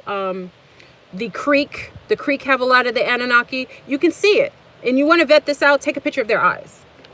See if Flurburn is lying. Take a picture of their eyes. They all have the copper glaze. Okay, and a lot of the babies are born with the gray. The more that gray hair, that strip. Remember, Empress Shiva was born with all white hair. That's pure blood. Pure blood. Some of you have just the gray hair you're born with. That's some of the Anunnaki showing up. That's some of the nigga showing up in your bloodline. So you'll see some babies, like one of my daughters has the gray thing. My mother, my brother, okay, they have the gray strip that they're born with. That's that blood lineage. That's how you know they have Anunnaki, that nigga. It's the nigga line. The other Anunnaki don't have that. The other nigga, which has a little bit of aversion to their other brethren, those are the ones that you'll see a lot of time in the Congo, in Ghana. South Africa has a lot of the Anunnaki. That's also why Anunnaki are kicking out a lot of the quote-unquote European sect in Africa, because the Anunnaki came back. Because we had Planet X show back up. Remember, that planet does a rotation, a circular rotation, and every 36,000 years it comes back in close proximity. Remember, they left their offspring here. They come back during the shift. So the Anunnaki actually return at the time they're planetoid, because it's not a planet, it's a planetoid, it's an actual ship, it's a mothership. So that ship actually goes around in a cylindrical movement until it reaches back to the closest point of Earth. That's why we get earthquakes. That's where we get a lot of shifts, because that planetoid is coming close. It's huge. Okay, that's where they live. Planet X, the brown dwarf. Okay, a lot of times it's cloaked. When you get a chance and you look out by the horizon, sometimes you'll see, and it's huge. It's taking up the whole thing, but it's cloaked. So some of you will only get a chance. I think I've only seen it twice, in Pennsylvania and one time in New York. And it's literally cloaked. It's cloaked. Okay, so sometimes you see it and it will bug you out when you see it. It's like, how can something that big not be seen? You'll see it. And I tried to take a picture one time. I remember I was trying to take a picture and I was driving around. I almost crashed. Because I'm crazy. I'm wild. When I want a picture, because I always want proof. I don't like to come with you. I don't like to come to people and say things that I can't vet out. But I tried to take a picture. I nearly crashed on the highway because it was so big. And it's cloaked. The brown dwarf is here. The Anunnaki have come in. There was a war of Anunnaki. There was a lot of people. A lot of the war was in the sky. The Draconians and Anunnaki do not get along. Okay? And the Draconian are bad to the bone. So even the Anunnaki are not even...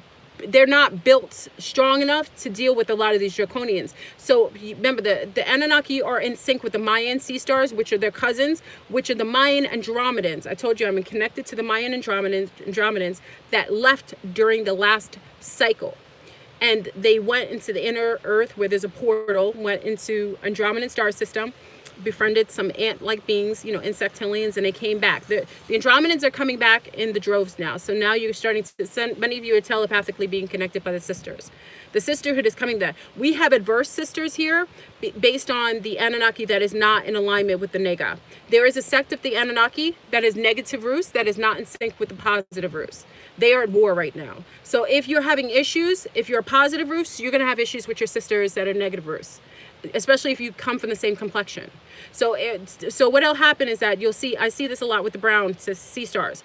The brown sea stars that are negative Rus are having issues with the positive Rus. Nega represents the positive Rus here on this planet. It doesn't matter if you're brown or light. If you're positive, O positive, you are part of the Nega line. Now, if your mother is a positive Rus and you have a negative, you're still part of that Nega line. Listen to me again. If you are positive Rus, you are part of the Nega line. It doesn't matter if you're lunar or brown. But if you are a negative Rus and your mother, because she's giving you the extra mitochondria, she has also denoted you being a part of the Nega line, even though you may come out with negative. So know what your mother is. So if you're a negative Rus right now and you do well with positive Rus women, it means that most likely your mother was a positive Rus. Okay? Negative and positive brown women do not get along right now. There is a war. And if you haven't seen it, see on my page. Negative Rus women have been attacking women who are positive Rus because there is a war for supremacy right now. It is playing because it is different species. Anunnaki are the regular Anunnaki that are not the Nega are all negative Rus. All of them. The Anunnaki that are positive Rus are the Nega line. Remember, watch who your mother is, because if you're negative Rus and your mother's positive Rus, you hold more of that. Okay? Mother's wombs matter. Okay? So I'm talking about I want to talk to those who are part of it. So all of these positive Ruses, the more O you are is the more Nega you are. That is why, if you notice, and that's why I'm going to upload the video. I gotta go. I'm going to go. I have so much to share with you. That's why you notice that, if you notice Fleur Brune, you notice that John X, he is also a negative, he is a O positive. My friend Thomas, who you know I'm very close to, which is my Nordic friend, right? What is Thomas? Thomas is no positive because we are part of the same lineage. They are part of the Nega line. That is why John X is being contacted by the Nega. That's why complexions don't matter, but your blood type does. That is why they don't want you to know who you are. So you will war with people and not know where you're adverse to them because you're warring with their lineage, with their bloodlines. There's a war of bloodlines going on this planet, and you better know who you are and you better know what side you're going to deal with. There are issues going on with different lineage based on blood types right now. Okay? Best believe. Most positive Ruses will always get along with other positive Ruses. Most negative Ruses will always get along with other negative Ruses. But if you have negative Ruses that are becoming more hostile to you, it is because you are at war in the celestial realm. They're warring right now. So you have the Anunnaki that are at war with their family members. That's what I'm saying. You could be family and still warring. That's why you have kingdoms who have same bloodlines, but they could be warring. So the Anunnaki right now are at war because the Anunnaki on the other side has linked up with other adverse bloodlines, and they are warring with their cousins, which are part of the Nega line, which are now in home court advantage with the Andromedans and with the original, I think, Pelagians are part of that, and Aquarians. There's a lot of beautiful groups that are taking home court advantage on this planet. But the ones who aren't, they're warring right now. The majority of Draconians are negative Rus. The majority of tall whites are negative Rus. The majority of, who else is negative Rus? All the Zeta Reticulans can come out positive. I've seen some of them come out positive. Negative Rus right now, you guys are being tested because your supremacy on the planet is being compromised because the cycle's changing. So if you feel like an angst with your other family members that are positive Rus, don't be shocked and don't take it personally because it's really just basically things are going on. So if you ask people ask someone who you're adverse with what their blood type is, most likely you'll find that they're opposite of yours. Okay? The personalities are very different. Remember, negative Rus has a very analytical brain, they're very mathematically sound. They're very scientific. That's the Anunnaki who did a lot of the experiments. That is the Anunnaki side Not all the negative, but some of the negative are part of the Anunnaki that were actually part of the ones who did a lot of the homogenizing. Okay, negative roots also very smart. They're actually able to astral plane a lot easier than the other blood lineage. So you'll see a lot of the draconian. I don't want to put the tall whites in there because I really don't know that that's the case. I gotta talk to some more tall whites. Is there any tall whites in here? What's your blood type?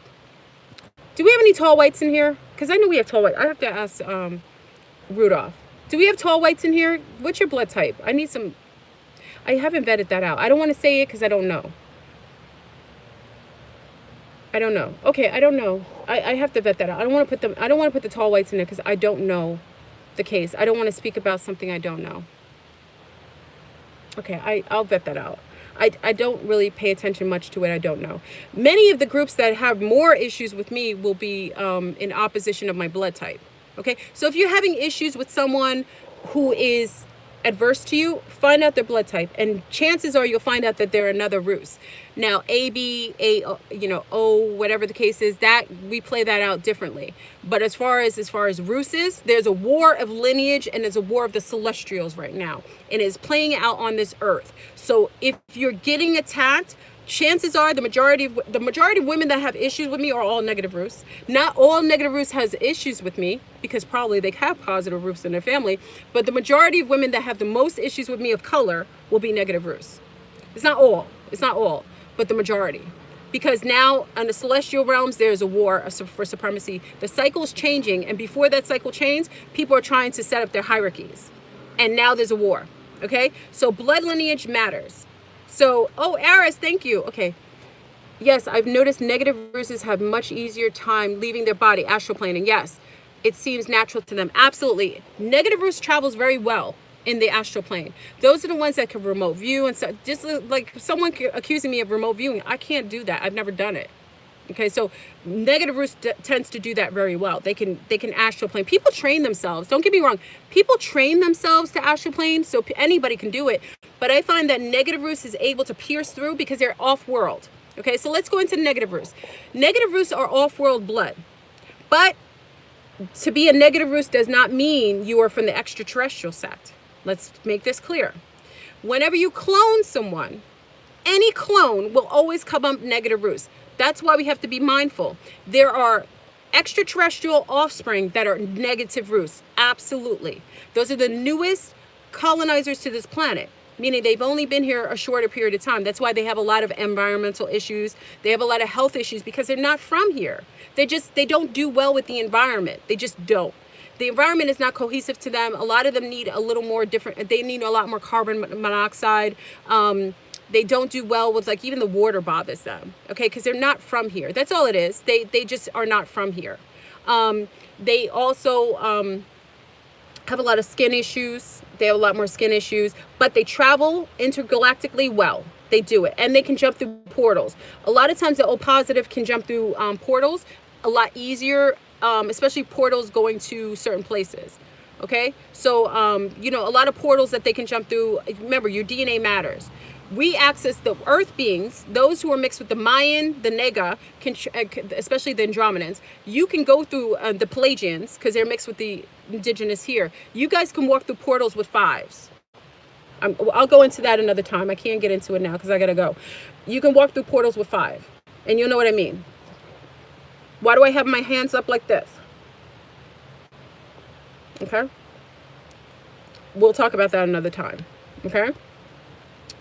The others, negative Rus, they are who are being seeded on colonies, and they do well on Mars. There's a huge Hamza, very good. There's a huge colony of negative Rus on Mars because they do well with that environment with more ease than the positive Rus is. So big up to the research. Oh gosh, he's from Switzerland. I've got to get his name again. I know his name. Such intel. A lot of the negative Ruses are colonized on Mars right now. There's a huge colony of negative Ruses on Mars. They are the blood lineage that does well. That's why all your presidents, President Obama, President Bush, all the presidents that are negative Rus, they're part of the jump room in Mars, right? The Mars program. They have to be negative roots to go there. They're the only ones who can go there a lot of times without any problems, because they are from there. Their temperature is a lot lower too. Negative roots has a lower temperature, a baseline temperature. They have lower temperature. That's why they do well on cooler planets, even if they're very fair. I mean, very dark. Okay, now let's get this real, because a lot of people don't know there's a huge population of O negative in the Caribbean, in Jamaica, Haiti, and also Barbados, Bermuda, in Venezuela has a huge population of them as well. What is it? Curacao, I think Curacao is another population. There is a huge population of the brown negative roosts in the Caribbean.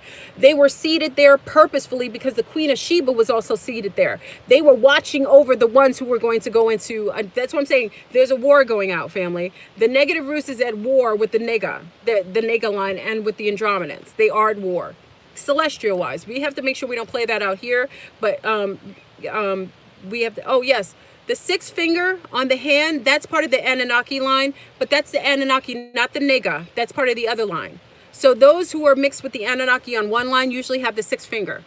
They do, okay? And it doesn't matter if you're fair skin or dark skin. Best believe they're seated in both, okay?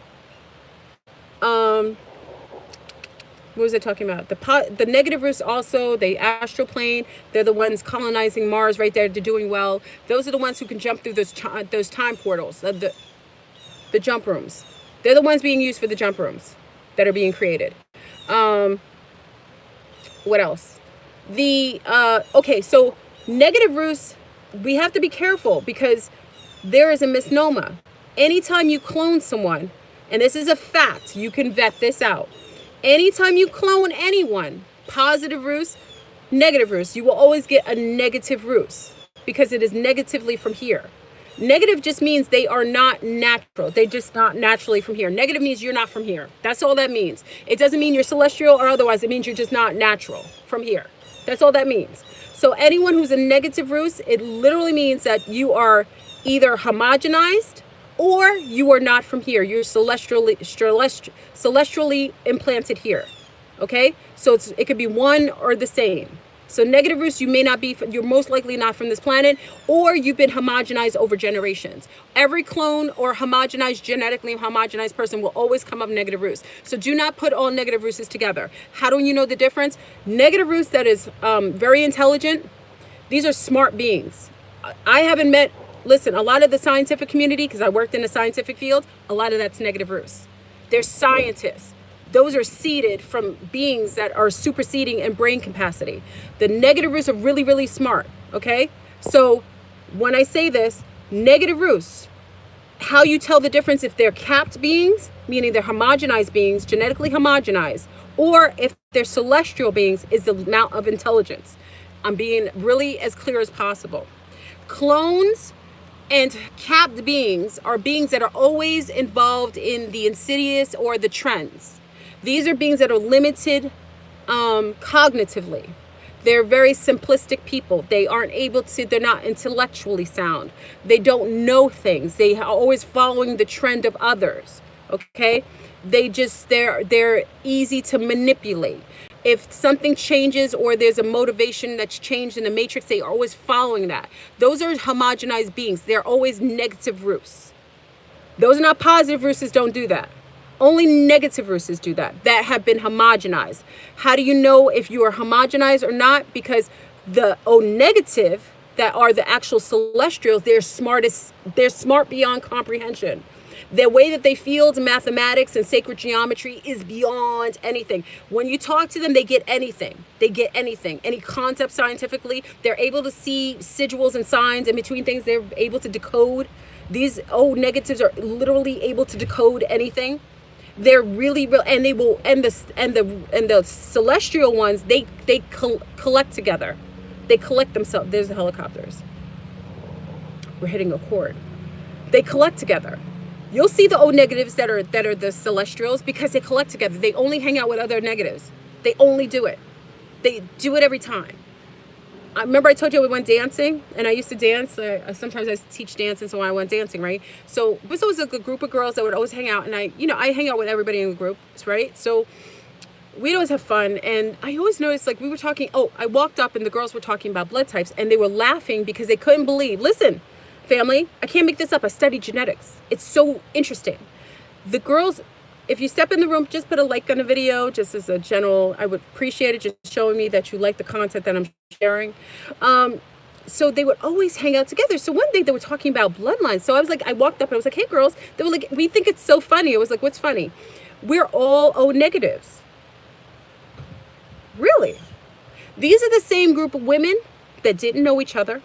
They would always get together. They wouldn't hang with us so positive. They always say hello. Let me state this. They would always say hello. They were very friendly. I don't want to make it seem like they were hating on me or anything like that. They would always get together. They would always collect together. They said they didn't know each other, but they were naturally drawn together. These were O negative bloodline.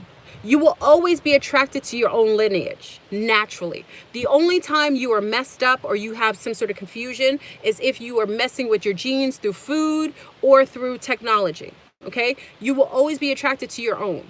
That's why I tell you bloodlines matter. You should not be intermixing with other bloodlines because you will cause issues with your genetics with your children. You want to stay in the same bloodline. Complexion doesn't matter as much as bloodline. Like I said, every lunar male that loves Fleur-Brun, all these males that adore me, John X, my homeboy at the Starbucks, Phil, my other homeboys, they're all O positive. I'm an O positive. It doesn't matter what complexion they are my same lineage. We share. John X Army is a fair-skinned lunar. He is having interface with niggas, and he loves brown people. He doesn't have that prejudice because he shares the same bloodline. We did the show yesterday. I'm going to share it after the fact, but like I said, I'm not the best at sharing. I got to get he has it on his channel if you want to see it there, but if you get a chance, I'll put it on my channel later once I can my friend helped me upgrade it. I'll upload it. I'll put it on. We had a discussion yesterday. O positives also have the stigma. The nega has the stigma. Did you know that, my negas? I can ask every single O positive on here, do you have a stigma with your eyes? Can I get it? Wait, let me do this on here. O positives only answer this. All my O positives, do you have a stigma? Let me see how many of you have a stigma. Because we could vet this out. I already found out that was the truth. Let's see how many O positives have a stigma on here.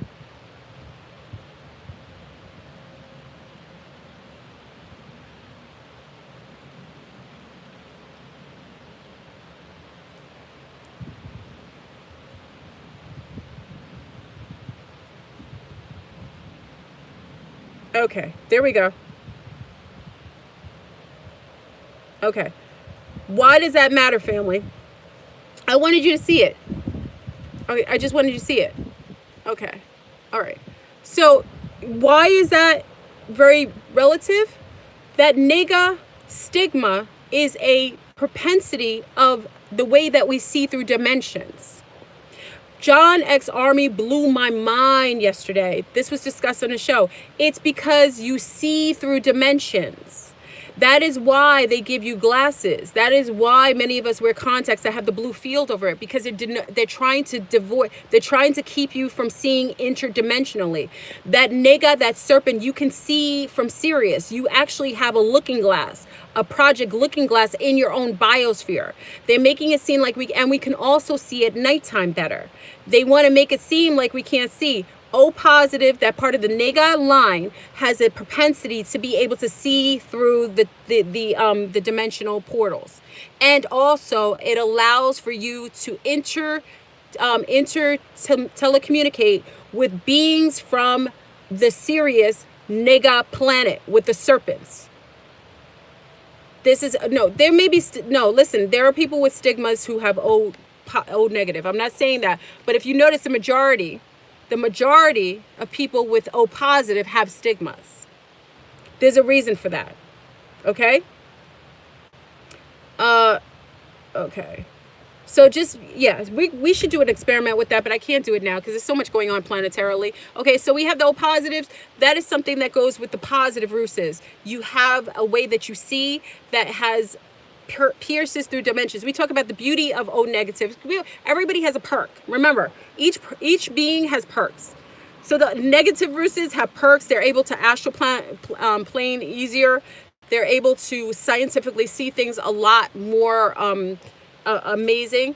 You know, like I said, with the O negatives, how you could tell if they've been capped genetically, if they're the clones, you know, the BIOS clones that have been created, or if they're actually the Celestials, is because they're super smart.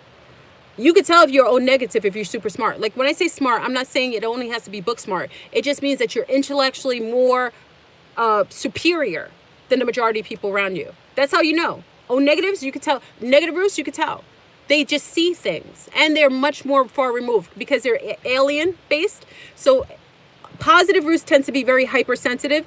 Negative Roots tends to be very, they seem almost like, it's not, they're not detached, but they're just unmoved emotionally. They just don't get as moved emotionally. Like a lot of negative Roots, you guys don't get as phased as the positive Roots. Positive Roots about to pop off. You know, positive Roots would be like, what? What did you say? Negative Roots will just look at you like, it's not that serious. Like a Spock kind of disposition. It's not that serious. Okay? Negative Roots is far removed. They don't get as emotionally moved by anything. They don't get overly sensitized. They're not overly sensitive. Okay? Negative Roots is, yeah, they just see from a different angle. Okay? And they're much more scientifically based. I'm talking about those who are Celestials. If you are negative Roots and you are genetically created, you will have different things that I'm speaking about. I'm talking about the actual celestial negative Roots. We're not talking about, because remember, this is a fact. You can vet this out. I wouldn't tell you this otherwise. Anytime you clone any cell, it will be negative. Anytime I clone, if I take a positive Root and I clone her bloodline will be negative. So that's why I say not all negative is the same. We cannot put them in the same thing. Also, a lot of the Zeta Reticulans sometimes come out positive, though. I don't find that Zeta Reticulans come out. I've seen a lot more positive Zeta Reticulans. I have. You can't clone negative blood. Yes, you can. Who's told you that? Yes, you can. That is a lie. You talk to a scientist, that's a straight lie. You can clone a negative. You can't clone a clone. See, this is where we got to be careful. You cannot clone a clone. Okay, this is what they may be saying. Make sure you know what you're talking about. The actual Celestials can be cloned, and then they're negative. Okay, but you cannot clone a clone. That's what they're talking about. So when people tell you that you can't clone a negative, they're talking about you can't clone the clones. You can't double clone someone. They're correct. But an O negative Celestial, you can clone the original heirlooms of the Celestial bloodline. So let's state this again, because I don't want to confuse you. Celestials that came from another off-world blood, the actual negative Roots that are from another planet, the originals, the heirlooms, they can be cloned, but their clones cannot be cloned. Once you clone something, you can't double clone it, because you'll get all kinds of abnormalities. You'll get all kinds of, it won't hold. Okay, because you don't have enough of the original of any of the genomes. It's just it'll fold. Okay, but the negative itself, the originals can be cloned. Positives can be cloned. But once you clone, you will get a negative Root. If I clone an O positive, I will get a negative Root. If I clone any O positive or any B positive or any A positive, I will get a negative Root. Every single time. Anything cloned will always come up negative. You can vet that out. You can look that up. That's more scientific than it is ET based. That's a fact. We have people here who are cloned. They can't be cloned. So they make up these lies. Or it's not really, no, it's not a lie. I don't want to say that. It is not a lie. You can't clone a clone. So, of course, a clone is going to be O negative. So that's why they say you can't clone O negative. But that's a lie. The original O negative, you can clone. Because they're original. It's like original painting. You can clone it, but try to clone a clone. There'll be the genetic dexterity kind of falls away. There's no genetic dexterity. That's all it is. Okay? Okay, I know I gotta go. I'm gonna do more. I know I didn't even get far enough. The breakdown. That's why I do this a lot of times on other things. So, I'm gonna have to come back and do another. Yeah, I'm gonna have to do another one because it's a lot to talk about, and I know it's very difficult to get everything in. So, I know it's so much to talk about. There's Bs, we've got ABs. I did this all on Patreon too. It's a lot of, yeah, they have resurrection technology that affects the Russes. That's right, Carlos. That's another alteration that causes issues with the Russes. Oh gosh, there's so much more. Okay, so family, I know you get frustrated. Okay, there'll be part 2, but put a like on the video to show me that you like it. If I see over 600 likes on this, no, let's make this clear. If I see the majority of people on this video who watch it like it, I will make part 2. That's only fair. I only require from you what I think is good for me to know. So if the majority of people on this video who watch this video, anyone watching this video, if you like this and I see like 1,000 people watching, it's gonna be more than 1,000. If I see 1,000 people watching and 1,000 people like it, I will make part 2 just for y'all, and free and charge. I don't charge for any of this. I just know a lot. Okay, I'll do it. I promise. Okay, because it'll be fun. I love talking about it. It's interesting. It's an amazing topic. I love to get your insight too. So make sure, because I have a lot of the scientific. You know why why Flurboon rarely gets scientific people that come against me? Because I'm correct. They know I'm right, and a lot of them are tied to. They sign contracts because a lot of people get independently. They get independently contracted, or they get grants, so they're not allowed to talk about this on. They don't get a lot. They have grants. They can't talk about stuff like this online. So a lot. But the fact that they zero negations, the scientific community, if you notice, they aren't going against me because what I'm talking about is true. It's true. Yeah. So okay, get the likes up. Like I said, if it's over 1,000 people watching, because it's gonna be 1,000 people watching probably later on the day, if everyone likes the video, I will come back with part 2 before I leave for New York. Okay, and we'll do like another session, and I'll start. Make sure you remind me of where I ended, because I think I ended with negative Rus and positive negative Rus having those who are homogenized and those who are the originals. Okay, so make sure you remind me of where I ended, because sometimes I forget. And I'm going to upload John X's video so you can further understand why I started this conversation today. He probably has it on his channel, but I'll bring it over to my channel. I just have to upload it. And you know I'm not the best at doing this, so I have to upload it. Or I'll just sit and let you... I'll do the bootleg, and I'll just film it at the thing. You know, I'll like film it at the same time. Okay? So I love you. Enjoy your day. I hope it is amazing. Have this discussion. Share what you want to discuss. Like if you feel like there was things... oh, Slick said he's fake.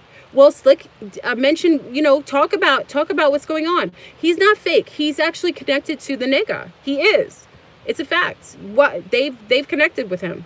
So, that also oh, look at the legs. Thank you. He's so beautiful beings. You beautiful earthlings and other beings on here. Yeah, he's speaking the truth. He's changed his whole format, family. He's lost all his subscribers. That's how you know when somebody's keeping it real. When keeping it real goes wrong on YouTube is when somebody's sharing the truth and they lose a whole bunch of subscribers and they don't care. That's how you know somebody's about that life. When they don't care that people have jumped ship because they're sharing the truth. He did that. All right, so I love you, family. I'll come to you part 2 before I leave for New York. Or for those who are traveling who are going to New York, who want to do the meet and greet, it's free. I'm not charging you to meet me. It's crazy.